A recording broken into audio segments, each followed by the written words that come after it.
Jesus spent his last night as a human in the company of his disciples, as we know from the account, observing the Passover and giving his parting thoughts and instructions to them, although they did not know it was his last night with them. He had washed his disciples' feet to impress upon them the lessons of humility and service to one another, lessons that he had previously tried to communicate with words. Now he was trying to teach these lessons through his actions. He also told them many things that he wanted them to remember. These were the last hours that Jesus would be together with his disciples, and he told them the most important things he wanted them to remember. Jesus said that one of them would betray him, and there was disbelief among them. He said that it would be the one to whom he gives a piece of bread dipped in the dish of wine, broth, or sauce. He then dipped a piece of bread and gave it to Judas. Judas got up and left, and then Jesus said, and this is in John 13:33, "My children, I will be with you only a little longer. You will look for me, and just as I told the Jews, so I tell you now, where I am going, you cannot come." And it was after this that Jesus gave some of his deeper lessons. The very first one was a new commandment. That's what he called it.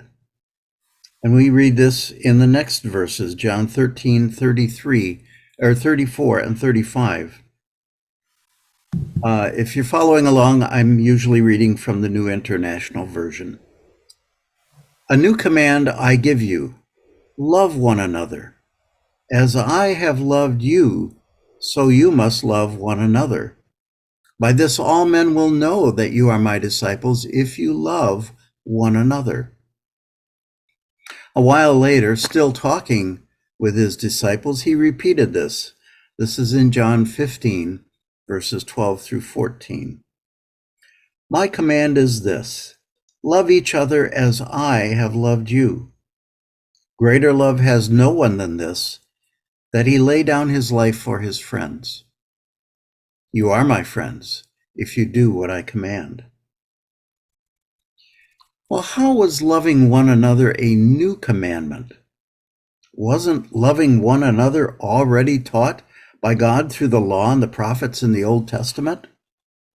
Well, let's see. If we go back to Leviticus, the 19th chapter, we're going to read verses 16 through 18. Leviticus 19, 16 to 18. "Do not go about spreading slander among your people. Do not do anything that endangers your neighbor's life. I am the Lord. Do not hate your brother in your heart. Rebuke your neighbor frankly, so you will not share in his guilt. Do not seek revenge or bear a grudge against one of your people, but love your neighbor as yourself. I am the Lord." So we kind of had that commandment already from the Old Testament. But by the time of Jesus, and actually long before, this commandment had become corrupted. Here is what he said during his Sermon on the Mount. This is Matthew 5, 43 through 48. "You have heard that it was said, 'Love your neighbor and hate your enemy.' But I tell you, love your enemies and pray for those who persecute you, that you may be sons of your Father in heaven. He causes his sun to rise on the evil and the good, and sends rain on the righteous and the unrighteous. If you love those who love you, what reward will you get? Are not even the tax collectors doing that? And if you greet only your brothers, what are you doing more than others? Do not even pagans do that? Be perfect, therefore, as your heavenly Father is perfect." Now, maybe this corruption of love your neighbor and hate your enemy had been rationalized as justified because of scriptures such as Deuteronomy 23. I'm going to read just verse 6. It says, as long as you are a nation, never do anything to help these nations or to make them prosperous. And he had referenced several groups of people before in the previous verses. Never do anything to help these nations. Well, that might have been a rationale. Or in Psalm 139, a Psalm of David, verses 19 to 24, it says, if only you would slay the wicked, O God, away from me, you bloodthirsty men. They speak of you with evil intent. Your adversaries misuse your name. Do I not hate those who hate you, O Lord, and abhor those who rise up against you? I have nothing but hatred for them. I count them my enemies. Search me, O God, and know my heart. Test me and know my anxious thoughts.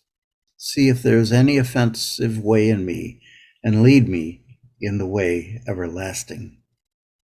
So maybe the Jews got the idea from that kind of a passage. I have nothing but hatred for them. Well, we also know that love your neighbor as yourself was part of the Old Testament law by the answer that an expert in the law, a scribe or a Pharisee, gave to Jesus as recorded in Luke 10. It said in verses 25 to 29, on one occasion, an expert in the law stood up to test Jesus. Teacher, he said, what must I do to inherit eternal life? What is written in the law? Jesus replied. How do you read it? He answered, love the Lord your God with all your heart and with all your soul and with all your strength and with all your mind, and love your neighbor as yourself. Jesus replied, you have answered correctly. Do this and you will live. But he wanted to justify himself, so he asked Jesus, and who is my neighbor? Well, we know that Jesus went on to give a parable in answer to that question. It was the parable that we know as the parable of the Good Samaritan. And at the end of that parable, Jesus said, which of these three do you think was a neighbor to the man who fell into the hands of robbers? And that expert in the law replied, the one who had mercy on him. Jesus told him, go and do likewise. By this parable, Jesus explains that anyone in need should be treated as if they are our neighbor. So isn't love thy neighbor as thyself the same as Jesus' new command to love one another? What was new about this? Well, let's read it again. John 13, 34 and 35. A new command I give you. Love one another. As I have loved you, so you must love one another. By this, all men will know that you are my disciples, if you love one another. What is new about this command is this phrase, as I have loved you. What is new is that Jesus was saying that his disciples must not simply love their neighbors as themselves, but to love their neighbors more than themselves. And Jesus was going to demonstrate this later that night and the next day. Just as he had resorted to teaching by his actions when he washed their feet, demonstrating the lessons of humility and service, he was now going to demonstrate that he loved others more than himself, more than his own life, by dying to redeem and save them. Now, elsewhere, Jesus had said, and this is in Luke 6, verses 32 to 36, if you love those who love you, what credit is that to you? Even sinners love those who love them. And if you do good to those who are good to you, what credit is that to you? Even sinners do that. And if you lend to those from whom you expect repayment, what credit is that to you? Even sinners lend to sinners, expecting to be repaid in full. But love your enemies, do good to them, lend to them without expecting to get anything back. Then your reward will be great, and you will be sons of the Most High, because he is kind to the ungrateful and wicked. Be merciful, just as your heavenly Father is merciful. That is a higher standard of love than had been taught before. Jesus was laying the foundation for his new commandment. He stated the same in his Sermon on the Mount, which we already read. But as we said in a discourse last year, sometimes we can imagine that there are limits to the love of Jesus, and that there are limits to God's love. But each sacrificed which was most precious to them, to save and redeem a completely rebellious human race. The Apostle Paul writes that the extent of the love of Jesus is beyond our comprehension. This is in Ephesians 3, verses 16 to 19. I pray that out of his glorious riches he may strengthen you with power through his Spirit in your inner being, so that Christ may dwell in your hearts through faith. And I pray that you, being rooted and established in love, may have power, together with all the saints, to grasp how wide and long and high and deep is the love of Christ, and to know this love that surpasses knowledge, that you may be filled to the measure of all the fullness of God. Paul is saying that Christ's love was so great that he willingly gave his life in a very painful and humiliating way, being crucified on a cross. Here's what Paul says about him in Hebrews 12, 2 and 3. Let us fix our eyes on Jesus, the author and perfecter of our faith, who for the joy set before him endured the cross, scorning its shame, and sat down at the right hand of the throne of God. Consider him who endured such opposition from sinful men, so that you will not grow weary and lose heart. The joy that Jesus had over what he was accomplishing enabled him to endure the pain and humiliation of the cross. As Paul said in Ephesians, the love of Christ is beyond knowing. It's beyond our comprehension. It is that high and wide and deep and long. Is our love so great that we would gladly give our life to save humanity? Do we love our neighbors more than ourselves? Jesus did. Besides the testimony of this standard of love demonstrated by Jesus, there are also a couple of contemporary stories of this kind of love. There is the true story of Desmond Doss. His story was related in the 2016 movie entitled Hacksaw Ridge. Some of you may have seen it. He was a very religious Seventh-day Adventist Christian, and because of that church's teachings on nonviolence, and because of events in his childhood and youth, Desmond never wanted anything to do with guns. But in World War II, he enlisted with the intent of becoming a medic to help save lives. The Army sent him to basic training to teach him to be a combat soldier. He refused to handle guns and pleaded to be trained as a medic. He was mistreated by Army training officers and his fellow recruits. But eventually, he was allowed to be trained as a medic. At the Battle of Okinawa, his division was assigned to take control of a high escarpment, which they named Hacksaw Ridge, where the Japanese were well entrenched. After ascending the escarpment by climbing up rope nets, they came under heavy fire. Many were killed and wounded, forcing the Americans to retreat off the escarpment.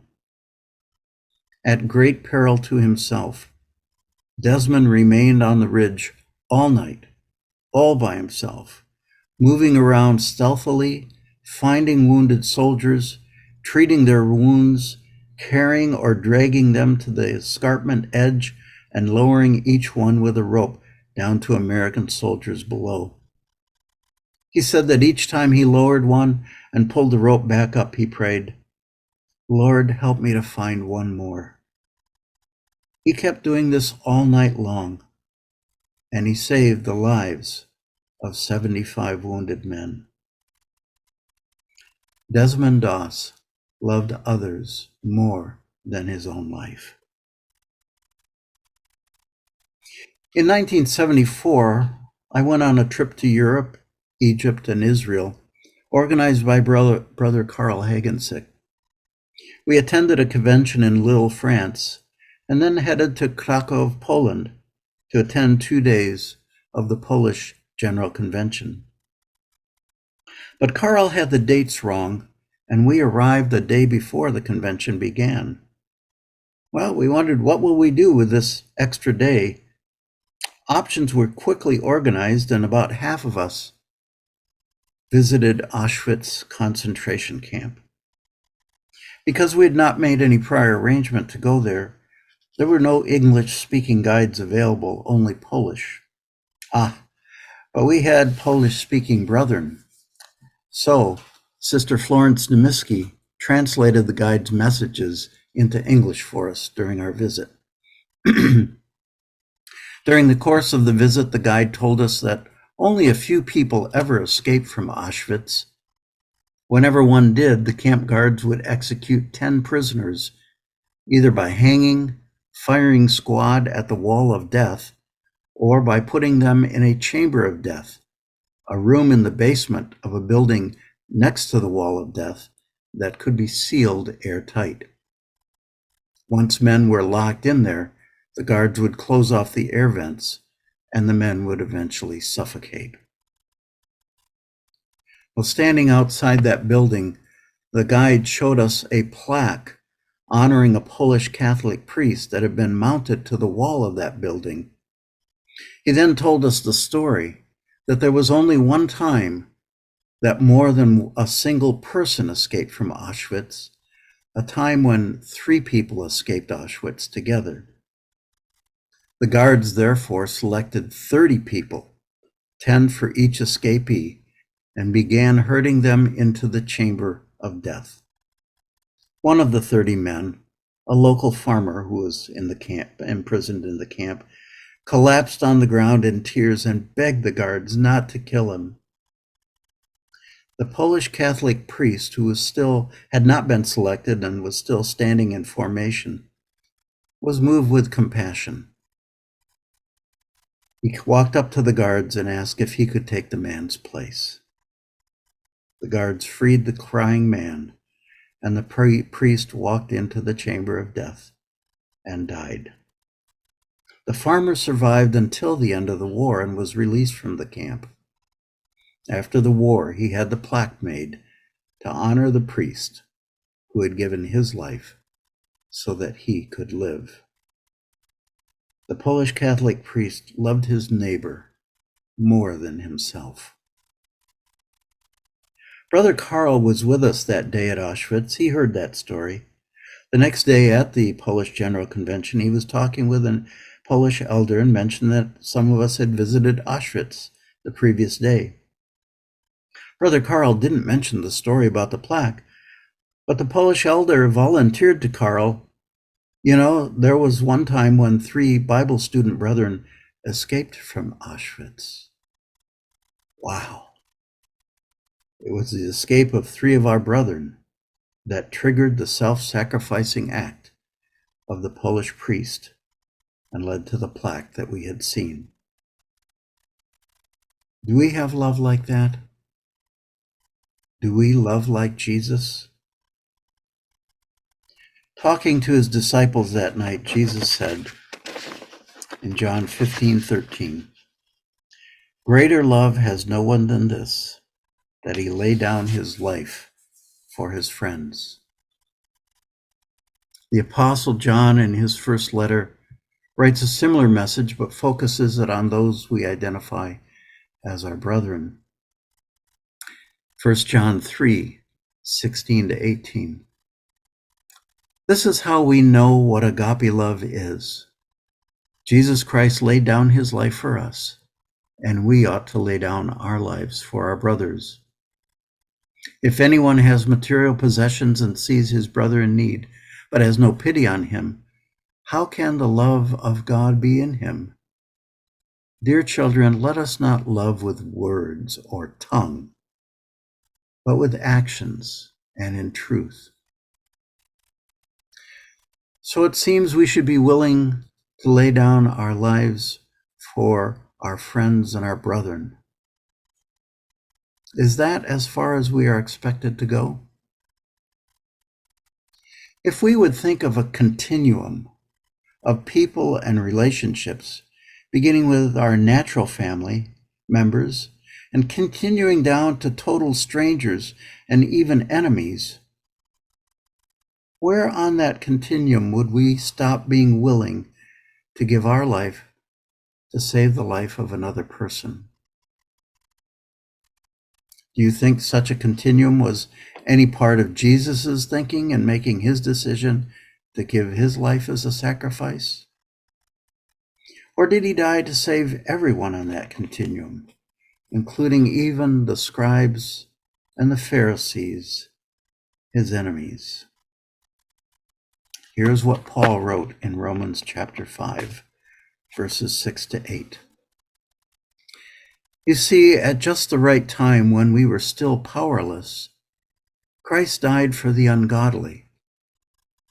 Very rarely will anyone die for a righteous man, though for a good man someone might possibly dare to die. But God demonstrates his own love for us in this: while we were still sinners, Christ died for us. The point Paul was making is very powerful. Jesus' love went beyond being willing to die for a righteous or a good person, a person he knew to be right or good. He willingly died for those who were sinners, who were enemies of his Father. Would we do this for our enemies, or for those who might slander us or mistreat us? Jesus said in Luke 17:33, whoever tries to keep his life will lose it, and whoever loses his life, whoever loses his life will preserve it. You know, the labels we create and use to identify and categorize various groups of people can create various levels of caring for them in our minds. They can include racial and ethnic labels, or they can include labels such as homeless people, people who have committed crimes or criminals, welfare recipients, gay people, LGBTQ people, politicians, Muslims, non-Bible student Christians, nominal Christians. The world has gone crazy with labeling and categorizing people. Each one of these labels invites us to dial down our love toward them. These labels dehumanize people and invite less caring for them. As I consider Jesus hanging on the cross, I cannot imagine that these kinds of labels for various categories of people was any part of his thinking. He was not dying just for some categories of people. He was not thinking that some categories deserved the value of his death more than others. He was dying to save them all. And so are we as we follow after him as his disciples. That should be our attitude. Well, how might we demonstrate this loving others more than ourselves in practical terms, of valuing the lives of others more than our own life and interests? Well, it can be putting the interests of others ahead of our own, serving the needs of others at the expense of our own interests or plans, inconveniencing ourselves for the interests of others, comfortably allowing the preferences of others to formulate plans that affect me, remaining silent about my own preferences, showing love and acceptance toward those whose choices and lifestyles are in conflict with my own values, refusing to insist on the rightness of my view in the face of things I disagree with, allowing other expressed views to go unchallenged when no real or serious principle is involved and no adverse consequences would impact others. Having the attitude that no menial task is beneath us in serving others, especially if the task is distasteful, because someone needs to do it, why not me? And never considering the needs of others to be an imposition on our time. In conclusion, I want to read two scriptures and a couple of powerful quotes from notable persons that I find inspiring. Romans 13:8 says, "Let no debt remain outstanding except the continuing debt to love one another. For he who loves his fellow man has fulfilled the law." And Matthew 24, verses 10 through 13. "At that time, many will turn away from the faith and will betray and hate each other. And many false prophets will appear and deceive many people. Because of the increase of wickedness, the love of most will grow cold. But he who stands firm to the end will be saved." I challenge us all, including myself, to be those who turn up the flame of love in these end times and not allow our love to grow cold. And here are the two quotes that I like. This first one is by a man, a philanthropist and a medical professional whose name is Paul Farmer. He died either earlier this year or last year. "The idea that some lives matter less is the root of all that is wrong with the world." We'll read that again. "The idea that some lives matter less is the root of all that is wrong with the world." And here's the last quote. This is from a Christian minister. He says, "Here's what I have learned as a pastor. You can't lead the people unless you love the people. You can't love the people unless you know the people. And you can't know the people unless you walk among the people." Brethren, that's what Jesus did. He walked among the people to know them and to love them, so that he could die for them and eventually lead them back into a relationship with his Father. Let us make sure that we learn to love the people as we walk among the people whose recovery and restoration has motivated us to enter this pathway of service, sacrifice, and humility. May the Lord add his blessing.